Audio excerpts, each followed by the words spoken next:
my jam, dude. When I first heard this one, I knew this was the one I liked. You know, when you first listen to an album, you go through and you kind of pick one that you really like out of it at first. And since this is, right in the middle there, track 5, I'm all about this one. The rhythm section on this one, dude, just the start and stops with it, and way his lyrics go, like you said, with his cadence in the lyrics and his inflections with it, and the way he's yelling on it too. Yes, yeah. I mean, it's don't. It's just got that again, that just badass tone to it, that deepness, of everything.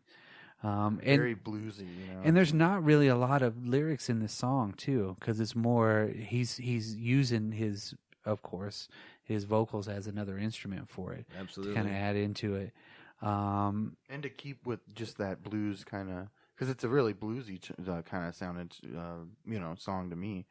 To keep with that kind of spirit, I think you want to keep the lyrics condensed a little bit more in a bluesy kind of a way. The way that a lot of blues players sing their songs, they're going with the beat. This kind of hits it too, and that's why you don't have a lot of lyrics, probably, just because everything that he sang was exactly the way it needed to be done. Right. I mean, even whenever he's singing along with the guitar when he's doing the ooze, and then McCready's playing that meow meow, just kind of adding a meow meow, and they're just going back and forth on that part. It's kind of how you like rock music. It's just when you hear those guitars, man, I just know. Yeah. I'm like, this is a good example, and I know we talked about the Stooges more, but like, man, it's just when I hear the guitar, and I play the drums, I try to, so like you think I do listen to the drums a lot, but it's really the guitar and like the bass that I'm listening to. And Right on. Like that's a good example of that.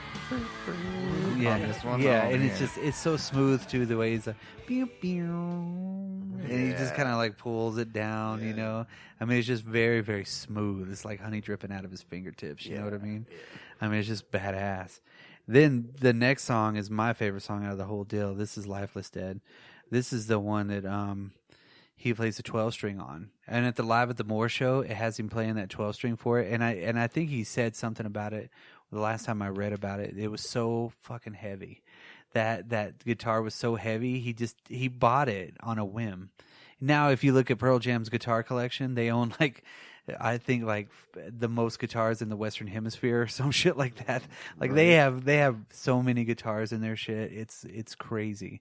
If they ever get rid of them, I mean, it would be amazing, to see what they had. Right. But I think he bought this, of course, because it was a Jimmy Page fucking guitar. You know what I mean? Right. Why wouldn't you? If you had the money, you're like, might as well.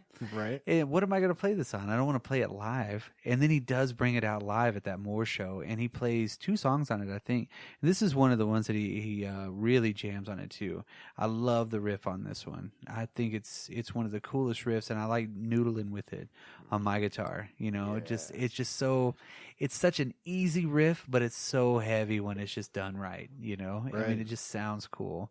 It's just everything about it. Even the way that the guitar kind of goes with the dun dun dun dun. He's got that kind of that floating with it.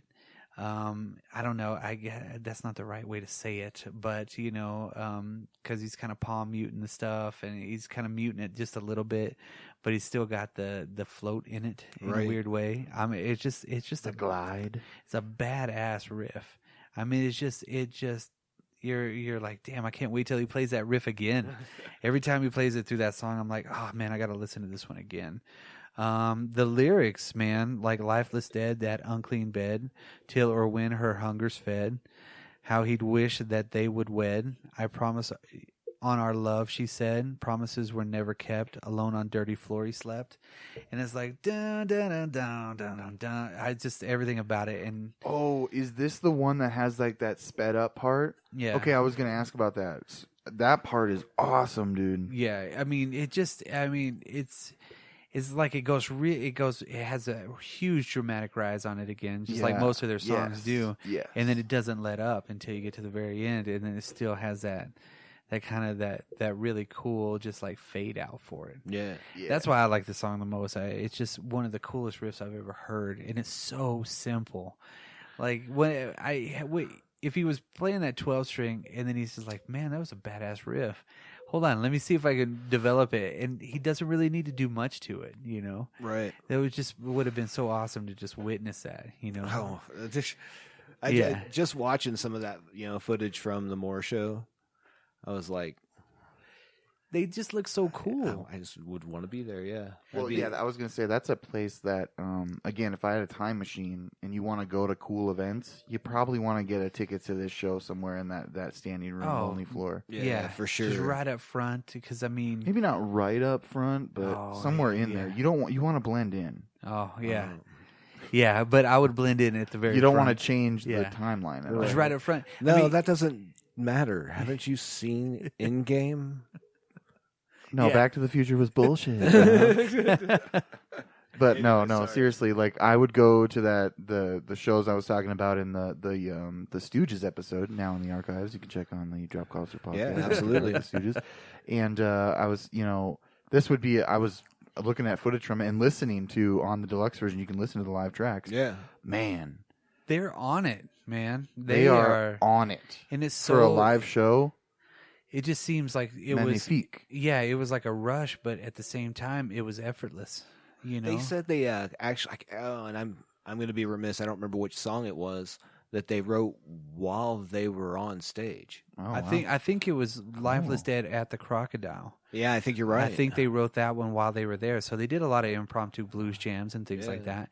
And to write that one at one of their first shows before they even recorded, that would have been pretty awesome, Because again, I think that riff would speak for itself. You're playing it, and then the bass player's like, he looks over and like, all right, I got this. And the drummer's like, all right, cool. And then that whole song is there, And it was probably like a 15-minute jam at first. And then they just cut it down. And you didn't really need to add a lot of lyrics to this song. But the ones that he does add to it are so profound in it. I mean, really, again, add everything in the world to it, Then you get to their second most popular song, I Don't Know Anything. That riff, again, is another one of those super badass riffs. Back whenever I was first going to shows and things like that, you would see a lot of people playing this song. Yeah. You really would, because it was another one of those you probably got in your Guitar World magazine, Right. It was like, I don't know anything, cool. And you just crank up the distortion, and it's basically like, it's a simple, the way you play it is so simple. I mean, but it's just, it's huge. It's such a huge, badass riff. And just the way that, I mean, he does the harmonics on it and things like that. And Layne Staley's playing guitar on this one too. Yeah. Which is really funny because every time they show him playing this riff, he's got gloves on. Really? Yeah, he's got fingerless gloves on. Even at the Moore show, he's wearing gloves. Yep. And I'm like, how do you play guitar with gloves on? I've never tried it, It's just kind of weird. Like Gambit fingerless gloves? Yeah. But But they're all of them cut off? But they're the Northwest gloves, so the fingers like fall off, Oh, they flip up? Yeah, so they flip open. Yeah. So it is pretty cool to see Layne Staley always in his sunglasses. Yeah. Always in those bug-eye sunglasses. I think that's for two things. Here comes my inner psychologist. You ready? Yeah. I think that those sunglasses on stage gave him confidence. Yeah. You know what I mean? That's was his thing. You're behind it, and your voice is that's like a who mask you are on stage. almost. Yeah, to a degree, and then like later on, it probably hid other things because you don't really see you don't really see a lot use and stuff like that. Yeah, you don't really see a lot of images with him without those. Early on, you did. Yeah. Early on, you saw some. Where he had the ponytail and everything like that, almost the man bun style. Absolutely. Yeah, just pulling. Yeah, exactly. Yeah, most of the early Alice in Chains he did, but then afterwards, like with their later stuff, sunglasses totally, because he was probably messed up. Yeah. This, I mean, I don't know. The repeating chorus that I don't know anything, and the way that drones is fucking badass too. I mean, I would say it's in the top 20 of greatest rock songs of the 90s, just because of the way everything's done on it. It definitely encompasses that feel. This song, I don't know, it definitely encompasses that kind of 90s feel. I get what you're saying there. But I love the message in this one. Yeah. The message in this song is, to me, I mean, is why do we have to live in so much hate every day? Why the fighting and the coming down? Am I sane? That can pertain to so many different things that are going on right now. Yeah, I was gonna say even right now. Even just even throughout then. history, I Yeah. think, you know what I mean? Yeah, It just as a moniker for the human race, you know, you could put that on a tombstone, and it means so much, and it's so simple. And then him just saying, "I don't know anything," but then asking those questions, Right. like, "I don't know anything, but why are we living this way?" I don't know. The really weird lyric is when the teacher put the ruler down on my hand, I laugh. You know, it's like he's defiant, but yet he Yeah. doesn't know anything, and why are we But doing he doesn't this? know anything. Yeah. You know? Yeah. But, you It could know, be- this, and this. Yeah, You know? I don't know anything. Well, I it don't could know mean anything. that he's asked. It could mean they don't even want him to ask the questions. you Right. know? Yeah. No, I think that's it right there. Yeah, why ask a question whenever you're just going to get your hand slapped with a fucking ruler? I mean, I don't. That would not be But pleasant. he laughed. Yes, So exactly. he's ultimately defiant. You know what I mean? Yeah, he's And defiant, and I- he's like, yeah, I still don't know anything, but yet Right. I know something. Right. You know, I know that we should be better than this. Right. That's why when I was reading through these lyrics the other day, I was like, man, that one just really hits a lot of things, you know, nowadays. And it's a really good, awesome, you know, Cross My Heart and Hide Reliever and Trails of Blood, I love. Now, these lyrics I got from somewhere, so I don't really know exactly if they're 100% true, but pretty awesome. Then we get to your favorite song, Yes. A Long Gone Day. Long Gone Day. I quite enjoyed this one too because of the way, especially the way the drums start and everything. Yeah, absolutely. It definitely takes on. Again, you talk about turning a corner. I think we're coming around a bend here too, in a way, towards the end of the album, and I really enjoyed this song. Yeah, absolutely. This Mark Lanigan's on this one. Mark Lanigan is on this one, and he starts you out. Yes. And man, his voice it's just deep, Yeah. and he's got a great voice. Oh, that timbre, and he's the first line is so much blood I'm starting to drown. Yeah, Runs from cold to colder. Time to time the skies come down to help me lose my way. Tears and lies for answers. You in open veins, God knows I'm gone. Girl, I just want you to come on down. Lord, it's a storm and I'm heading to fall. These sins are mine and I've done wrong.